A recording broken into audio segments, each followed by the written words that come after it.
Good afternoon. Today is February 16th, 2024 in the afternoon, and we're here in the historic House chamber at the Kansas State House in Topeka. I'm Chris Courtwright, who served for 34 years working as an economist for the Kansas Legislature in its nonpartisan research department before retiring in 2020.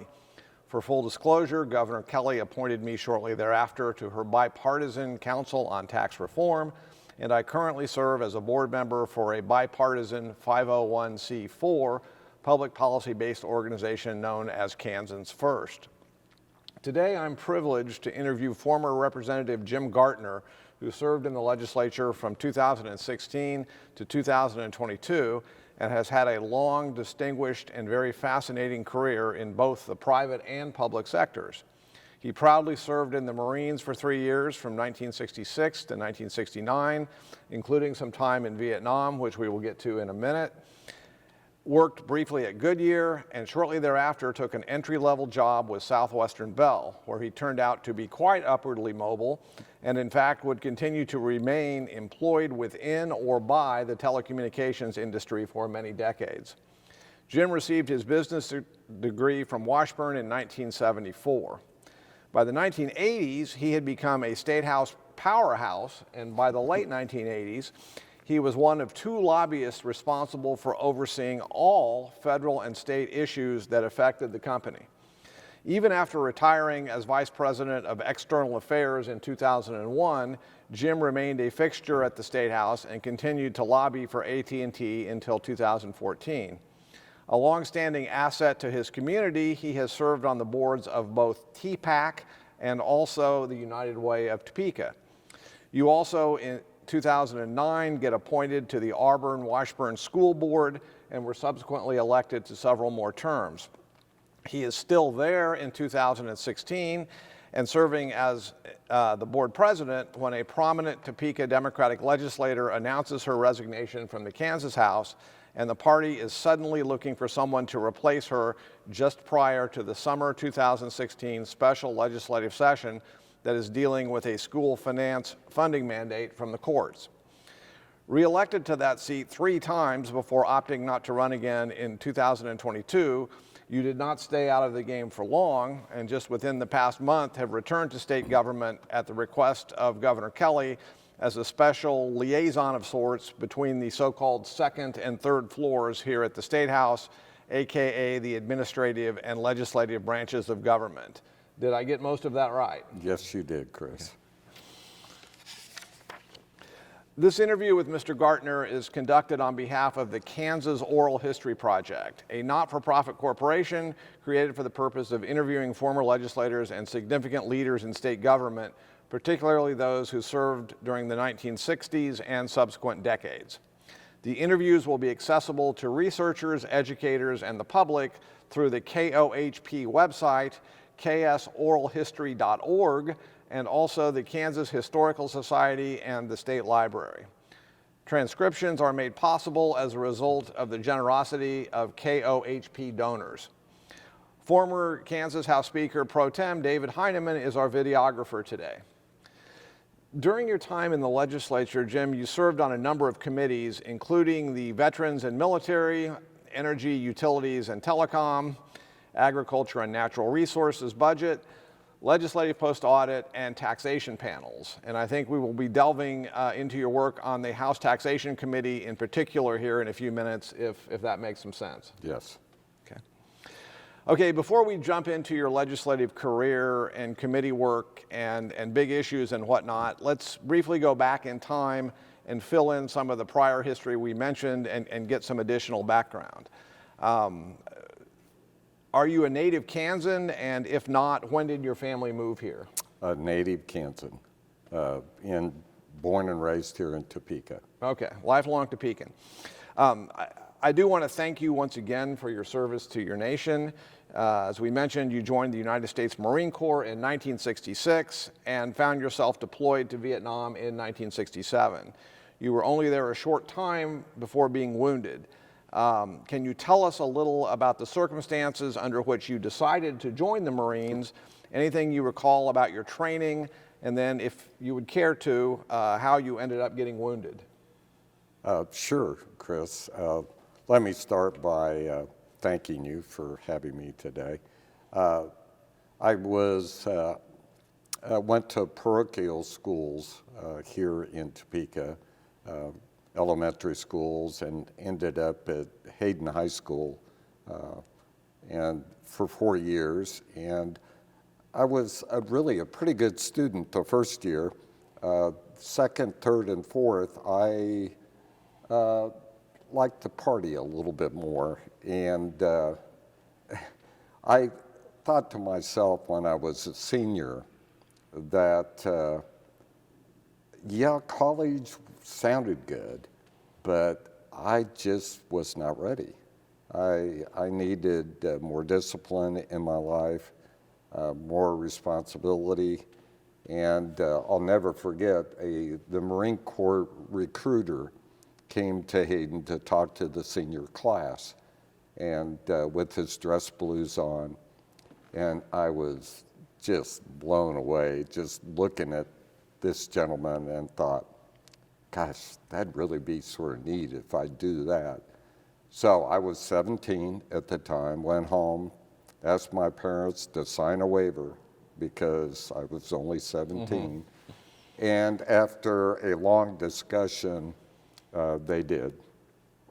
So I went to the recruiter, signed me up at 17, and back then, you could sign up and you'd have 120 days before you left for boot camp. So I went ahead and signed up, took my physical down in Kansas City, and then came home and partied really hard before I left in July for San Diego boot camp, MCRD. Okay.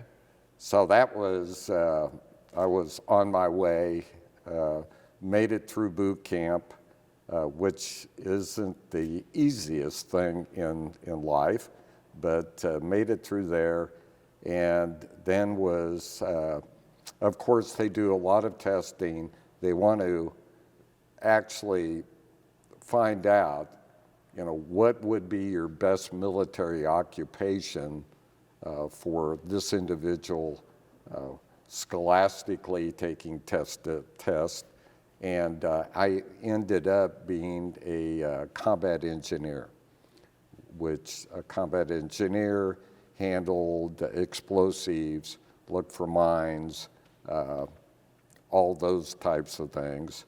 And so away I went to Camp Lejeune, North Carolina for school.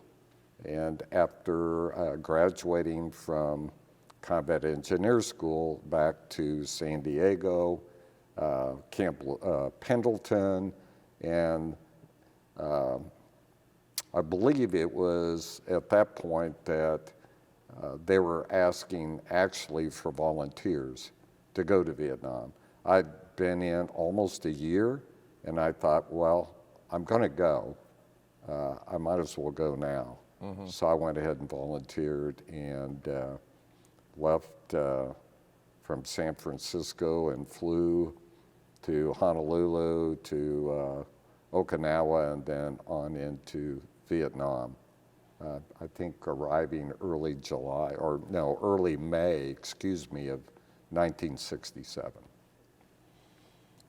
From that point, it was, I'll never forget, I reported in Vietnam and the sergeant said, where do you want to be assigned? And I thought, well, why is he asking me?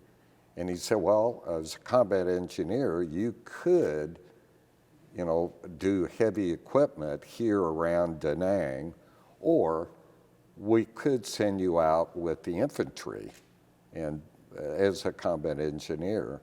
And I'll never forget it. He flipped a coin. He pulled a quarter out of his pocket, flipped it, and said, heads, you go out into the field, tails, you stay here. And it was heads. So, I'm not sure they had any numbers to fill. It was just a flip of a coin.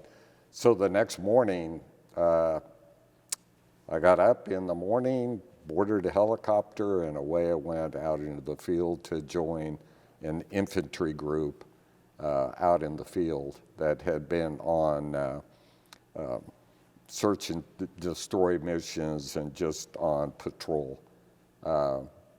It was somewhat frightening because I get off the helicopter and they had had a firefight the night before, so there were a number of bodies already decaying in the field, and I'm going, what did I get myself into here?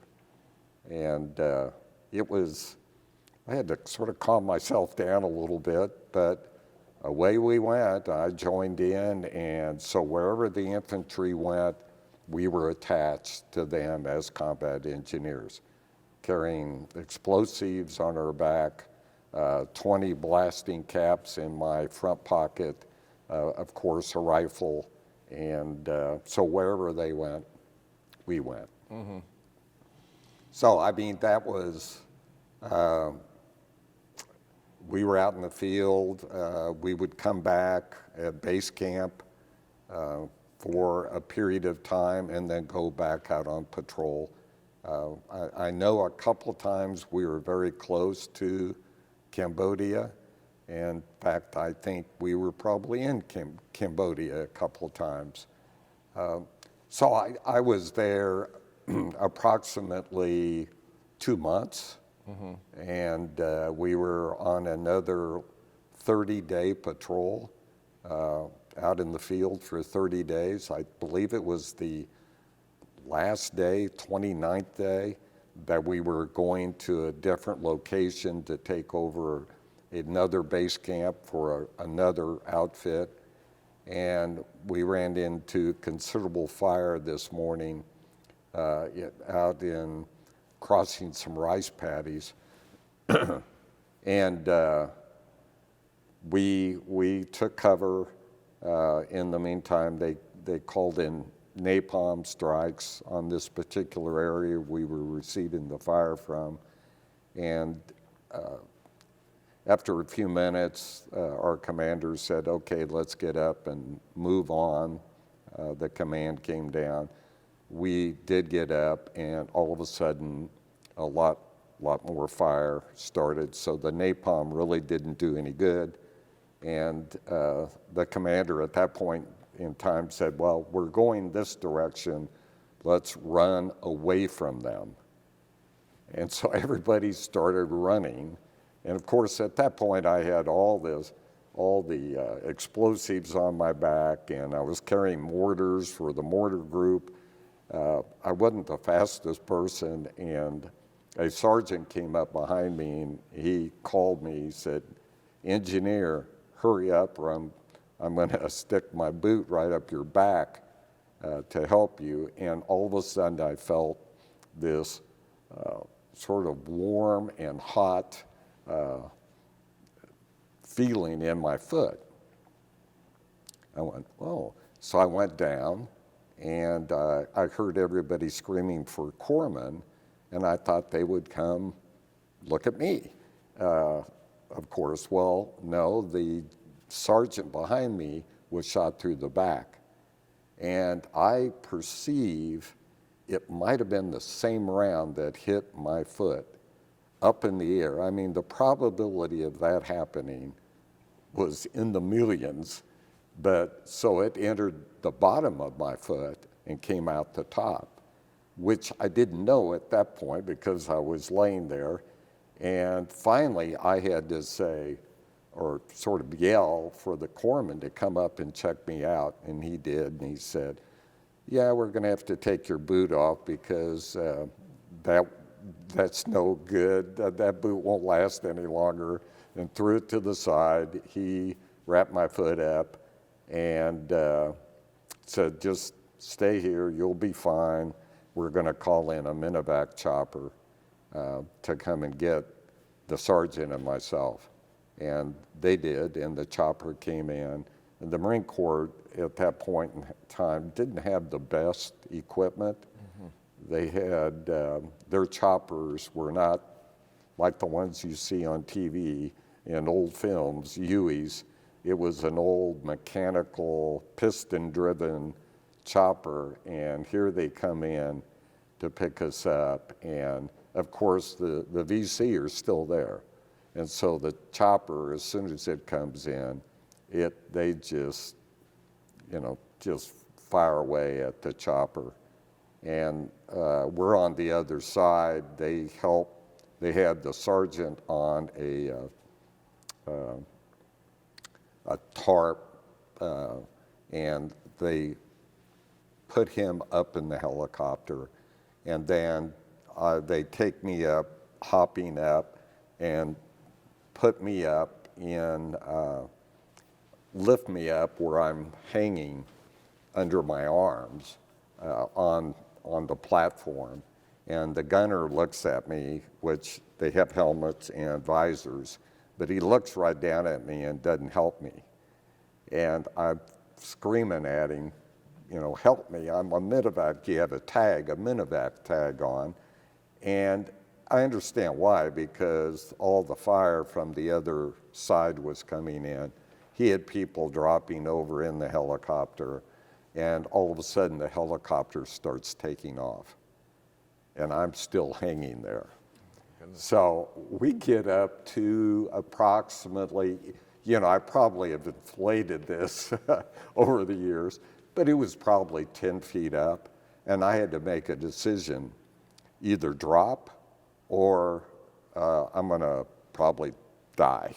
I mean, because he's not helping me in the helicopter, so I drop. And back into the rice paddy.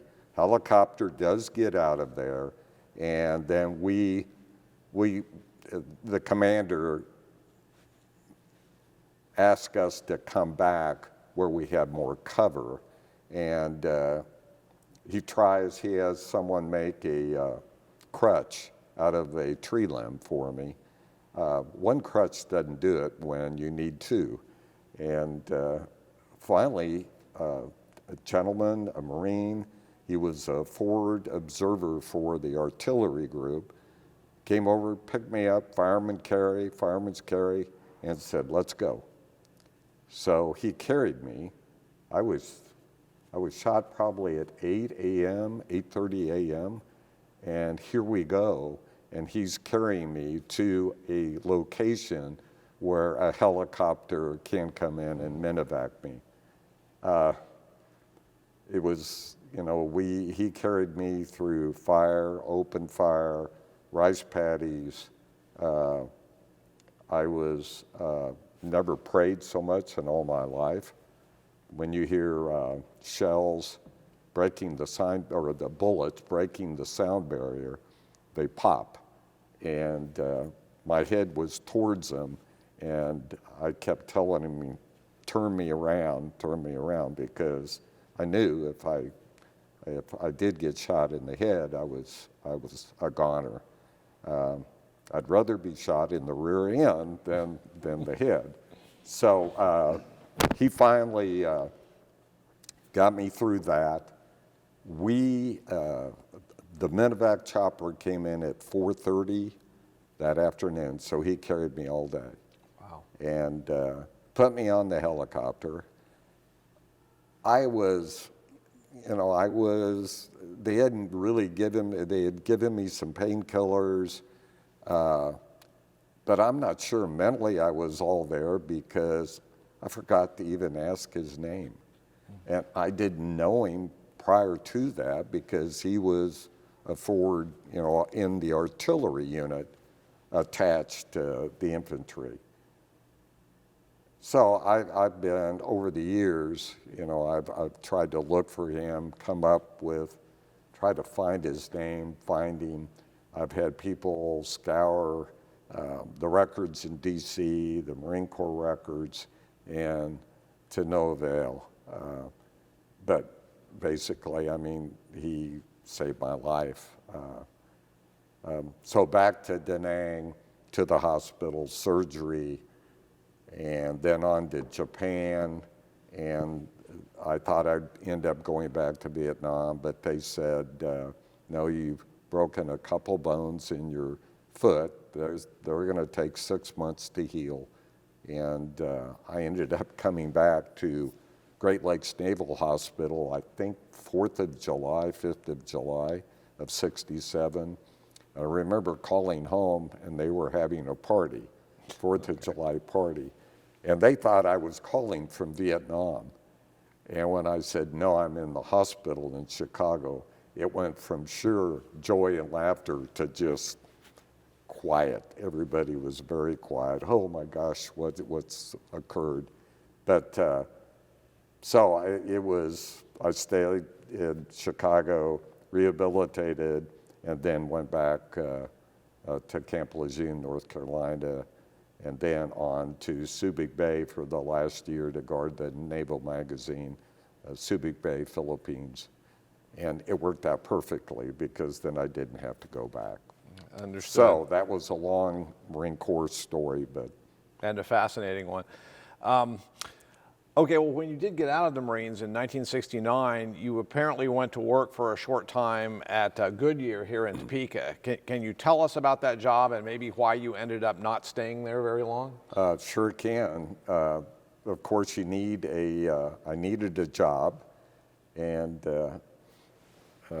so I interviewed. They hired me like the next week. They needed tire builders. Back then, I was building passenger tires, and they put me in a work group. I believe I worked 3 to 11, if I remember correctly. And I was probably one of 12 individuals that worked different machines. And these gentlemen had all been there for years. And they would look at me, rookie, laugh at me because I'd be over there for 8 hours trying to build enough tires that was piecework. You were getting so much per tire. And they were all sitting down after 6 hours. They were finished over there just, having a great time while I'm toiling away over there trying to build tires. And they finally, a lot of them would come over to me and just say, you do not want to be us in 30 years. And I said, oh, no, I really don't. I can't even build tires now. And they said, well, you can get the GI Bill. Why don't you go to school? Why don't you go to Washburn? I went, oh, that sounds pretty good. So just by happenstance, I was after 6 months, I was thinking about quitting and going to school, but then I was in a car wreck. And so I really couldn't build tires anymore. And I went to work one night and they asked me to try to build a tire and throw it on the conveyor. And I tried it, couldn't lift the tire up. And my supervisor said, oh, that's okay, just throw them on the floor. And I said, you know what? I'm going to school. And I walked out. Okay, so your efficiency at making tires apparently was not as advanced as some of the grizzled veterans at Goodyear. But I know there is an interesting story about how you ended up getting in on the ground floor at Southwestern Bell. Can we hear about that? Yes, it was quite interesting. I had quit, of course, walked out, quit Goodyear, and my aunt worked for Southwestern Bell. And one night she was at my parents' house and she said, I asked, what are you doing? And I said, well, I'm getting ready to go to school, but I do need a part-time job. And she said, well, we're hiring telephone operators. I went, telephone, men as telephone operators? And she said, well, yes, we need to hire men in non-traditional jobs. And she goes, go up and apply. Next day I went up and applied. A couple of days later, took the test. And it was funny, the gentleman who was in charge of our placement bureau at Southwestern Bell, his wife worked for Speaker Braden. His name was Emil Lutz. And Emil looked at me and said, how's your work background? And I said, not good. And I told him the truth, what went on at Goodyear. And he called me 2 or 3 days later and he said, at least you tell the truth and you pass the test, so we're going to hire you. And so I started as one of the first 2 male telephone operators in the state of Kansas. Interesting. Well, I'm guessing it was a long and winding road from telephone operator to vice president of external affairs, who's helping guide state and federal policymakers in their thought process. Can you give us a little bit of your overview of your very fascinating career path through the telecom industry? A number of different jobs, from operator to night relief chief operator, into management, to Hays, Kansas in the network department, back to Topeka in network design, which designed central office equipment expansions, to management development, to college recruiting, then to Salina as a community relations district manager, which that encompassed, I had all the way out to the western border, and actually had some of Topeka at that time. I had a couple of people that reported to me here in Topeka. And I was loved Salina, family loved Salina, and received a call one day from my boss or another boss who asked how would I like to come up and be a lobbyist for Southwestern Bell in Topeka. It was funny, when I went to Salina, my family had a boy and a girl, and they fought. They fought very hard. They didn't want to go. We moved back 3 years later. They didn't want to leave Salina. Okay. So we moved back to Topeka, and that started my lobbying career in 1987 with my cohort at that time. We replaced 2, they had been here at the Capitol so long. Schaub and Ewing were their last names, Bill Ewing and Ed Schaub. And they brought on Denny Koch and Jim Gartner. And so we replaced them. And of course, things started happening on the deregulation. The first thing was cell service. The old big mobile phones, they deregulated, and we had to have the legislature approve that to get it deregulated in the state of Kansas. So that was one of our first jobs. First big challenges, yeah.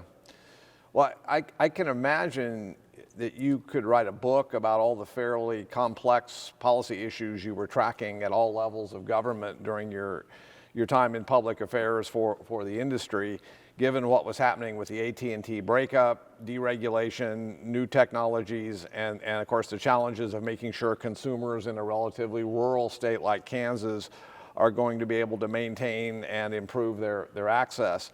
Can you tell us a little bit about all of that, and also which prominent state or national officials you may have interacted with during your years in public affairs?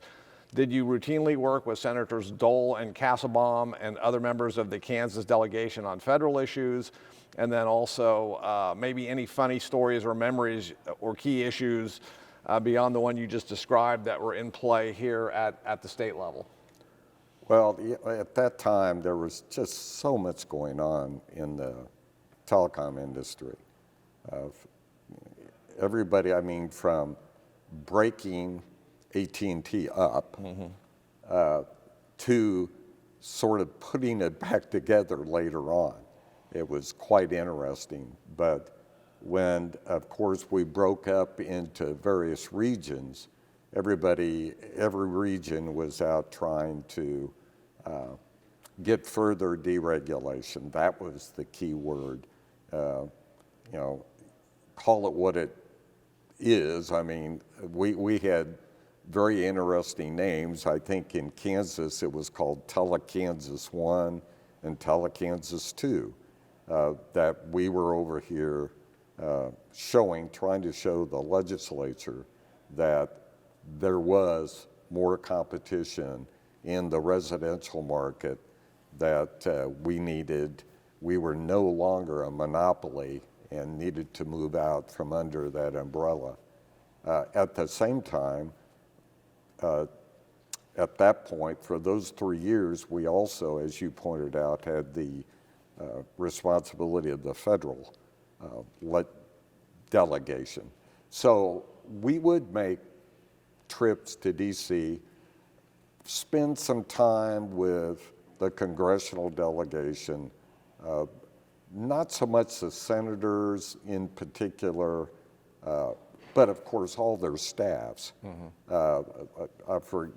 would, for example, Leroy Towns was Pat Roberts' main man. So when we went there, we'd run into Representative Roberts at that point in time, but then we'd also have long discussions with the staff, because they would always have at least one that had their main responsibility was telecom.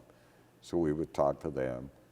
It was nice that we had Southwestern Bell at that time had a pretty big presence up in Washington, D.C. We had a suite over at the Watergate that we would take staffers and sometimes the congressmen in particular or women would show up and build those relationships. That's what it's all about. Yes. But yeah, that's what we did for those 3 years, from 87 to 90. 1990. Okay, jumping forward to 2009, you're appointed to an opening on the Auburn-Washburn USD School Board. Had you been involved prior to that with that particular school district? And I'm assuming you were approached by someone to fill that vacancy? Yes. I had really no past experience with school boards, working with school boards. As you've already pointed out, I had more experience working with not-for-profits on their boards. And a gentleman by the name of Bill Sneed, who passed away a year and a half ago, I had asked him to serve on the Topeka Performing Arts Center board, which he accepted.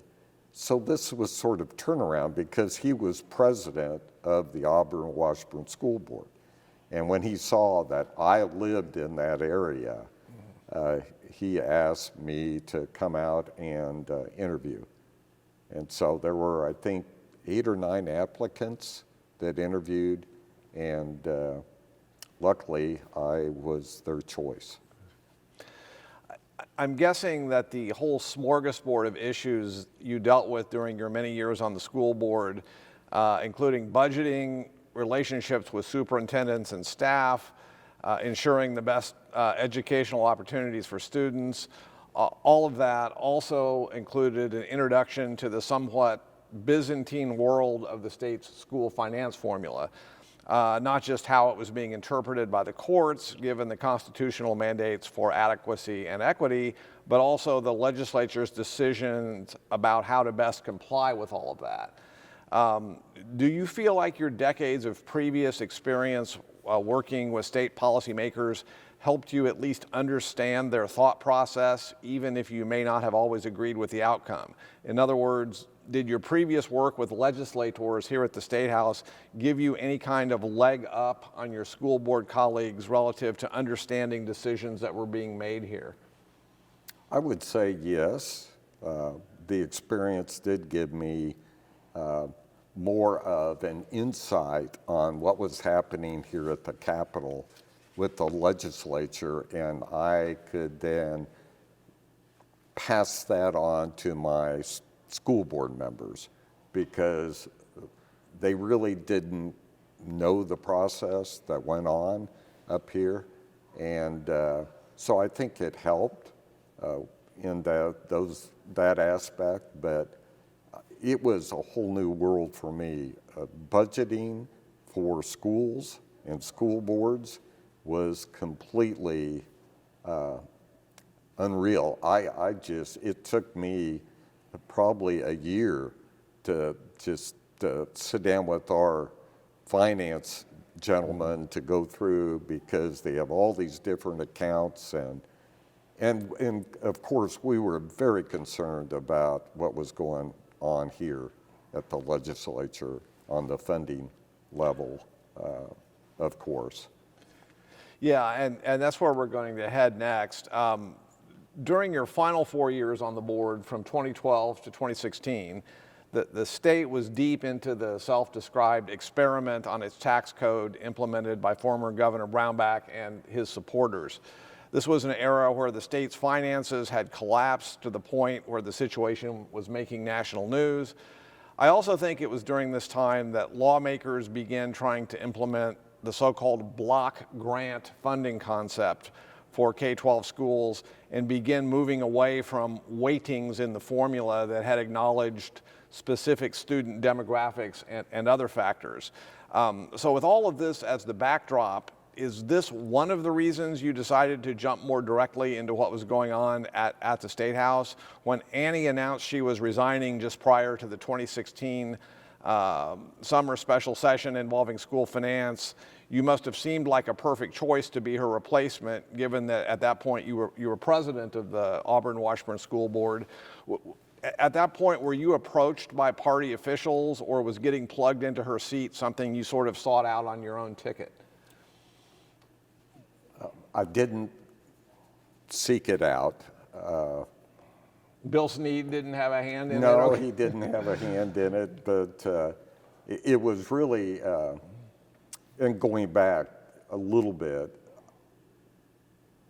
my 9.5 years on Auburn-Washburn School Board did show me what was not happening at the Capitol, and that stuck with me. So when Representative Tietze approached me probably in January of 16, that she wasn't going to run again for another term, I said, I don't think I want any part of that. I know the process, but of course, as I learned, I didn't know the politics. So at that point, I was going, no, I don't want to have anything to do with that. A month later, she calls me again and says, will you at least think about it? And I said, yes, I'll think about it. And like 2 weeks later, she calls me again and asks, are you going to run? I said, okay, I'll do it. And I think June 1st was the filing deadline. I filed. 2 weeks later, she calls me and says, I'm resigning. I have some physical problems, and I just don't want to serve out my term. So there I was, for a 2-day special session, I think, that year. It was, you just mentioned you knew when you took the seat that summer that you'd be running again in November, since you'd already filed to retain it. Can you tell us a little about your 2016 campaign and what you remember about running against Republican Richard Kress? History shows that you had little trouble in that race and received well over 57% of the vote. Were school finance and the Brownback Tax Experiment key issues in that race? Yes, both issues were key in that race. But I had no idea how to run a campaign, and reached out. Annie Tietze helped me considerably, and She had a base of volunteers that came over and helped me. It was, I think, a lot easier for me at that point because it takes a lot of legwork, a lot of hard work. You have to raise money. And that was easy for me because of all my relationships with lobbyists. Okay. They knew who I was. I could call them, and I think made it a lot easier to raise money. But if you're going to run for office, you better put 100% into it because it is not easy. You've got to really work hard. Yeah, and you got into this a little bit, but that campaign, you're campaigning for re-election to the legislature in 2016 because you were appointed that summer. And that must have been different than what you had experienced running for re-election to the school board. The money component certainly, as you mentioned, being one of it. But I'm guessing there was a lot more door-to-door public forums, media questionnaires, and interest group surveys to complete, maybe certainly a larger set of constituents. What are some of your recollections about that campaign itself? And then without naming names, do you have any amusing stories about eccentric Topekans you may have met on front porches that first time around? Front porch stories are always good. Well, it was, I did attend every forum. I tried to attend every opportunity, every invite, which at that point, and I think it's still true today, my opponent would not show up. I think that was maybe a plan. Don't show up so they don't have to speak about issues. But going door to door, you run into so many interesting folks. I think the thing that every year after that, I was amazed on the amount of dogs people have in their house. All day long, no one's there, and you knock on the door, and a dog almost comes through the window to get you, and it was truly amazing. And I had a few people, of course, are you a Democrat or a Republican? And I would say a Democrat because on my cards, I didn't put Republican or Democrat.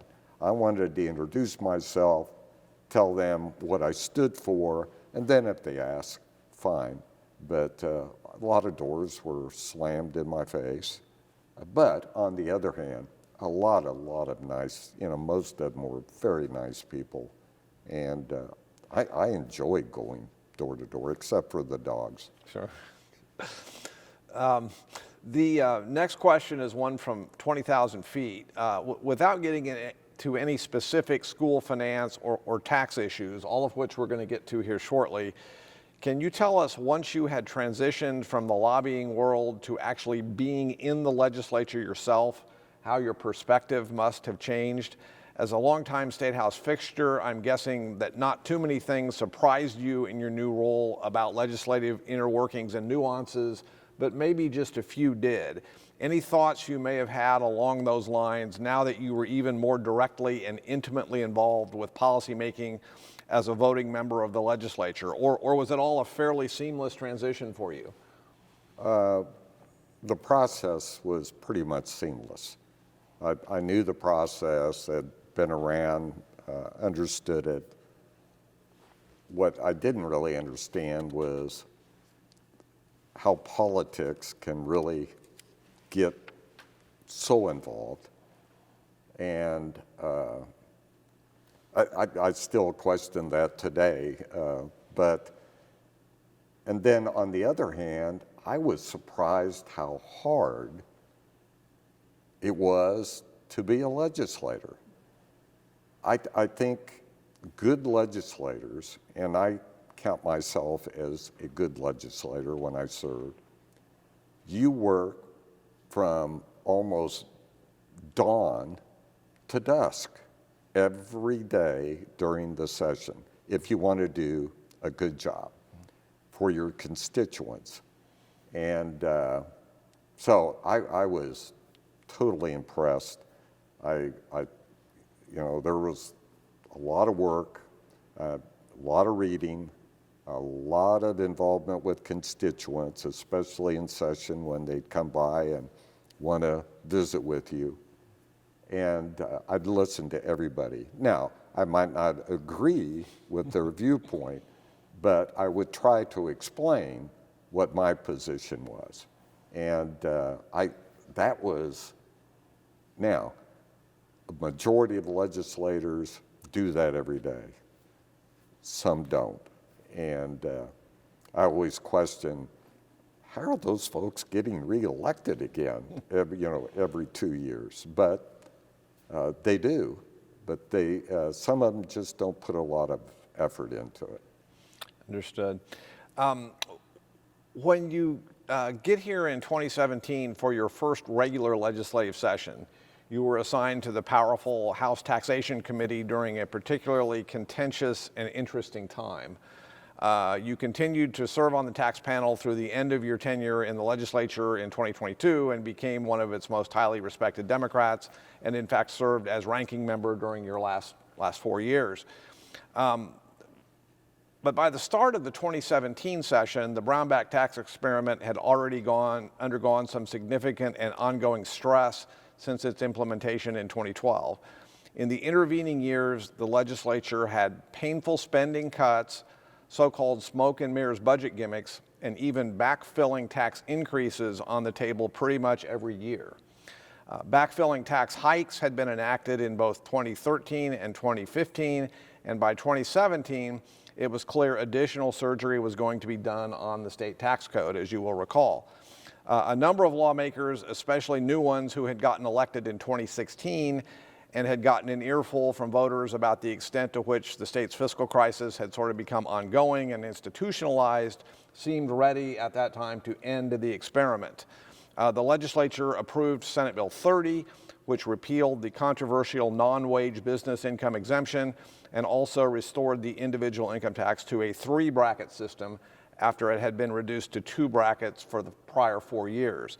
Governor Brownback evidently was not enthused with this approach and vetoed that bill.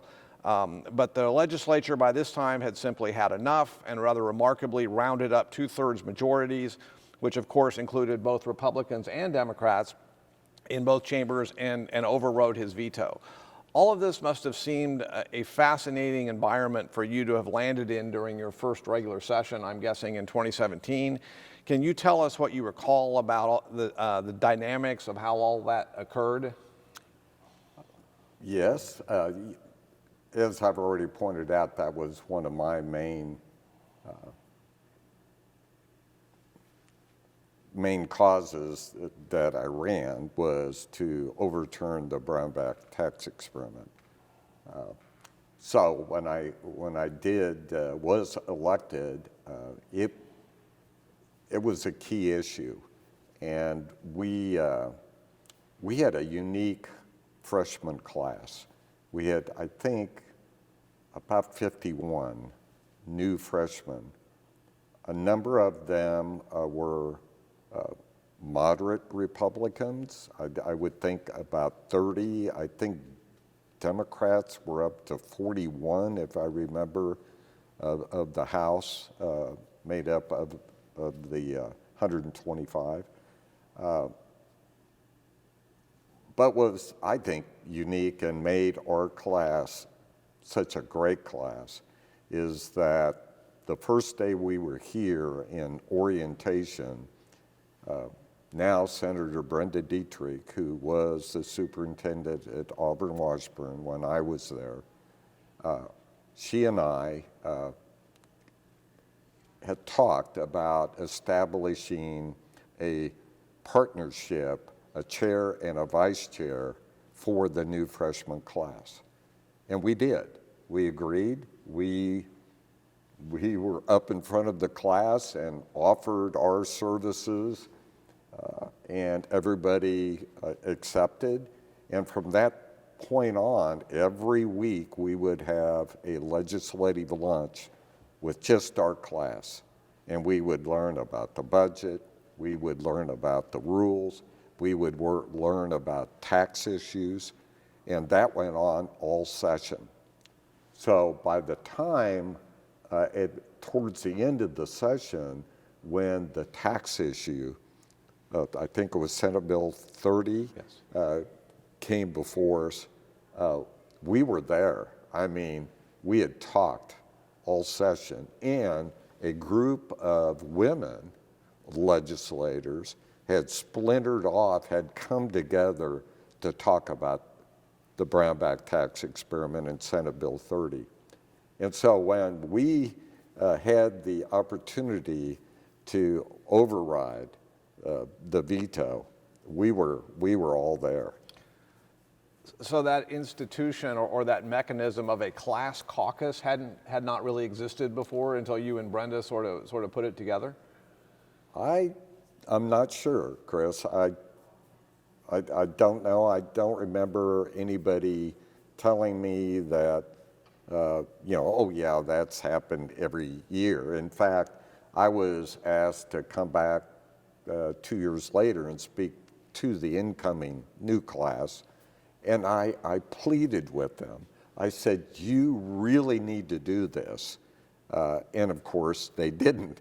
But, I laid it out there for them on how it just, you build those relationships with those new legislators. And sad to say, a number of them didn't make it the following term. Mm-hmm.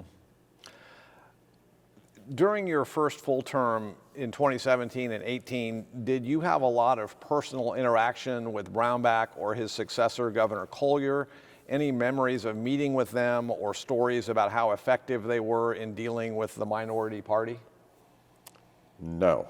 I mean, the only time I think the caucus ever saw Governor Brownback and maybe Governor Collier, they would never stick their head in the Democratic caucus or agenda meetings. The only time I saw them is out in the hall. They would wander around the rotunda every so often and just shake your hand, shake legislators, shake lobbyist hands, and that was it. You were in the House at the same time future Governor Kelly was a state senator from Topeka. I'm guessing you must have known her for some years. Did you work with her a lot on Shawnee County delegation issues during your first term? Did you two co-host constituent coffees or anything together? And do you have any stories you can share about those days? And also, were you at all surprised when she decided to run for governor in 2018? Well, I knew Governor Kelly. I lived in Hayes for 3 years, from 84 to 87, and she was there with, or Salina, excuse me. She was there with her husband, who was a doctor, and I'd forgotten that we had crossed paths out there. And then I saw her one day at the Capitol as a lobbyist when I was a lobbyist. So we had become acquainted throughout the years. But when I filed to run for Representative Tietze's office as a legislator, Senator Kelly reached out because was in her senatorial district. And she offered to help me go door to door. In fact, she sort of showed me. One day we got together and she went door to door with me to show me how to do it. We would work together on various things during the legislature from her Senate perspective. And she was so excellent, still is today, on the financial side, because she was on Ways and Means over in the Senate ranking.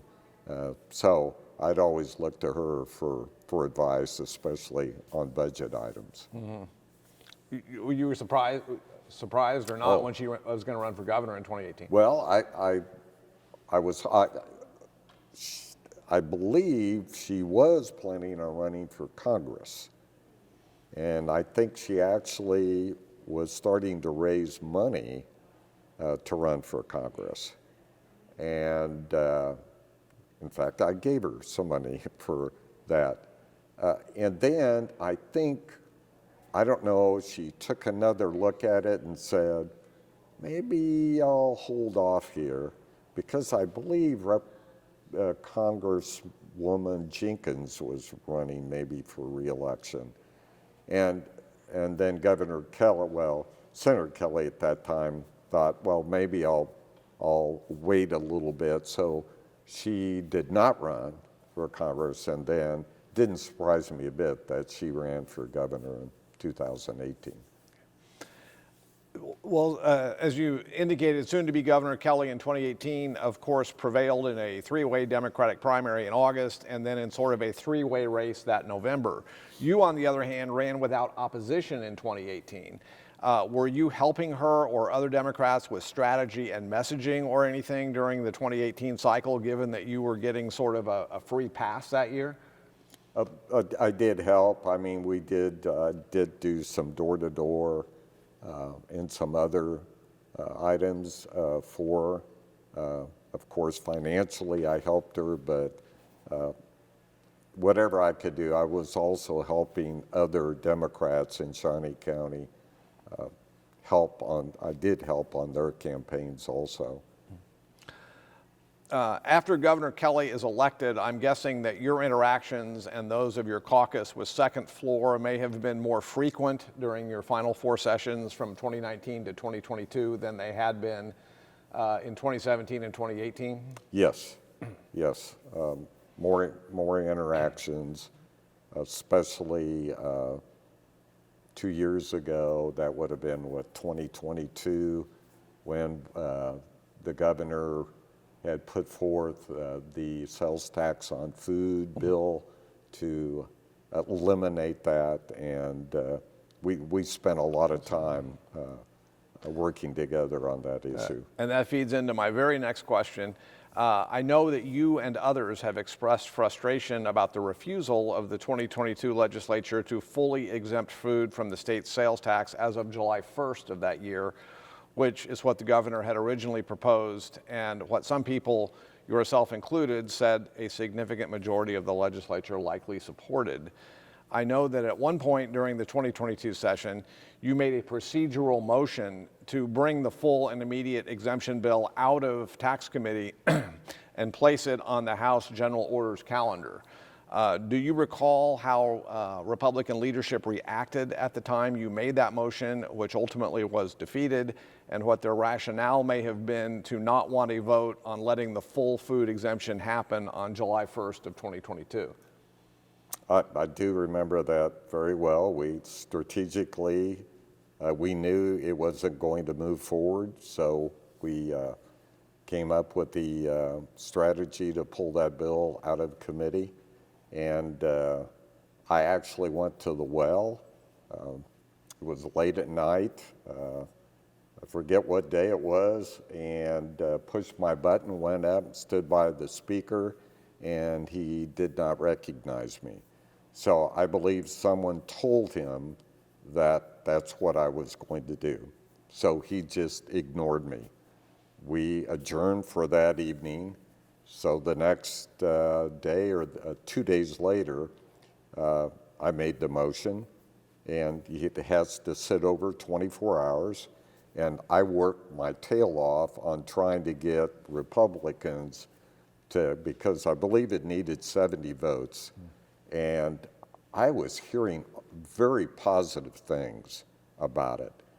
And that day was the day they would take our class picture of the legislature. So we were filing out to the steps on the west side of the Capitol, and a Republican said, I think you have your 70.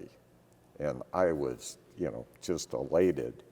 Well, by the time we took our pictures, they had caucus, Republican caucus, he comes back to me and he said, well, you don't have now because they twisted so many arms and put so much pressure on them that I ended up getting a total of 48 votes. I think I had maybe 7 Republicans.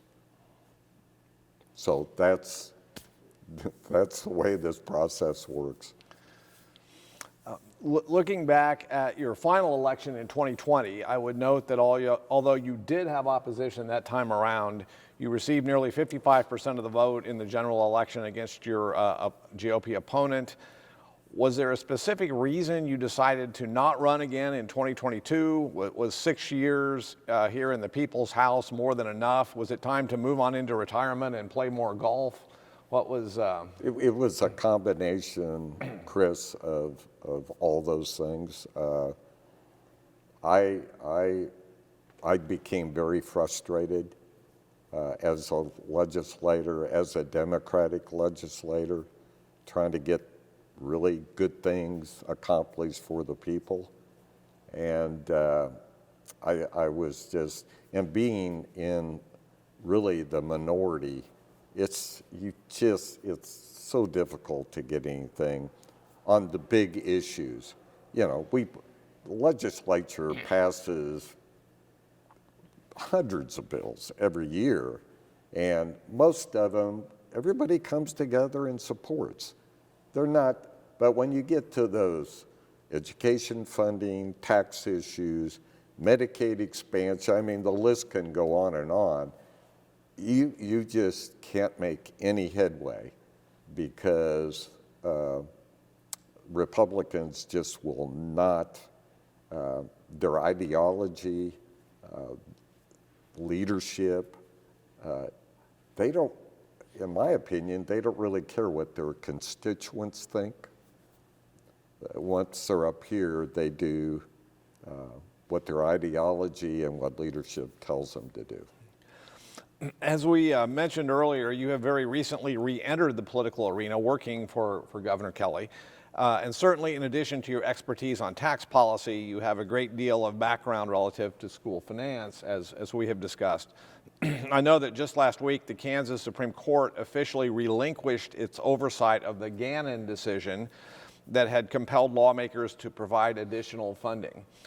Although the dropping of formal oversight had been expected to occur at some point, a number of advocates expressed some concern that this could now encourage the legislature to again start down the slippery slope of not adequately or equitably funding public schools relative to what is otherwise constitutionally mandated.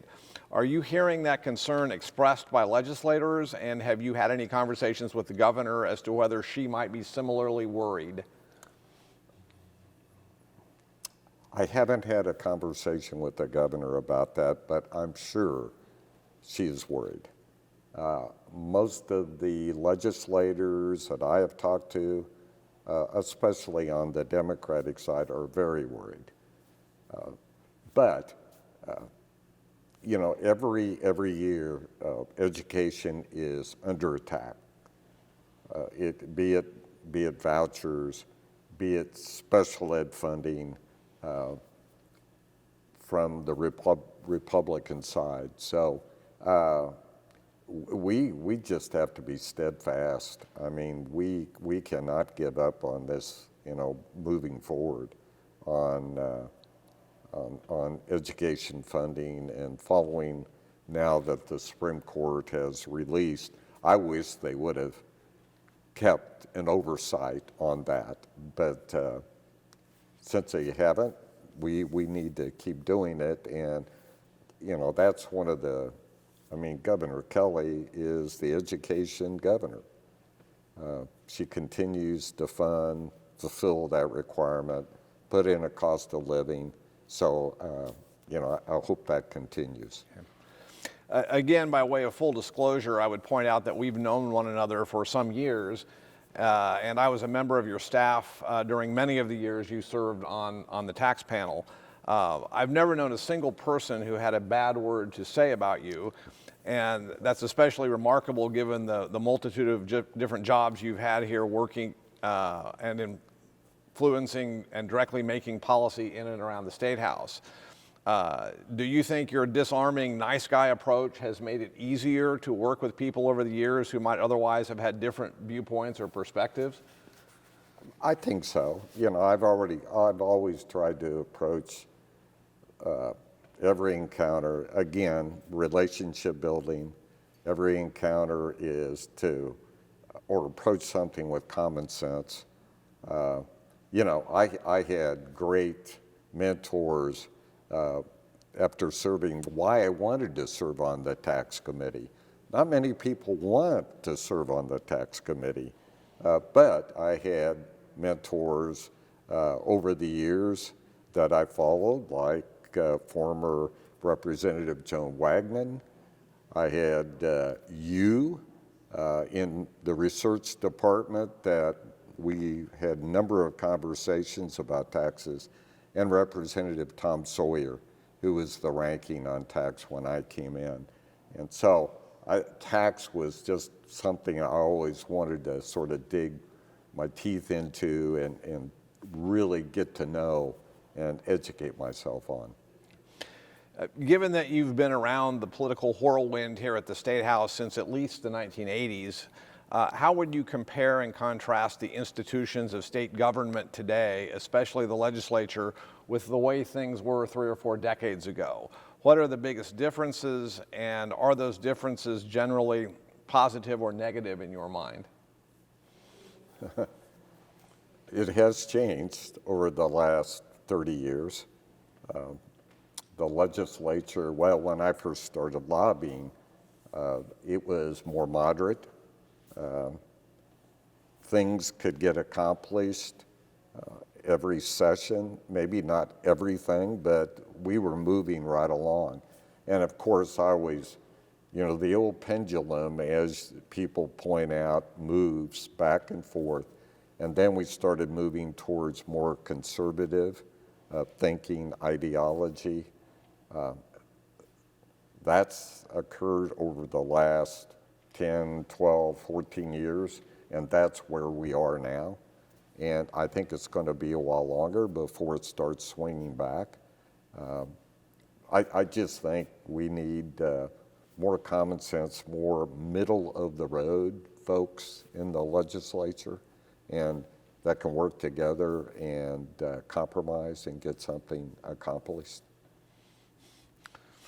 Anything else you want to add about what the future holds for you? I know you continue to play a great deal of golf. I gather the chances are not high that you would re-enter electoral politics yourself? The chances aren't real high at this point. I'm enjoying being the governor's legislative liaison this session, working very hard on tax issues. But you should never say never. And so I will leave that open, but for right now, I think I'm not sure what I'm going to do next year, to be quite honest. Well, thank you so much for your time today. Thanks, Chris. Appreciate it.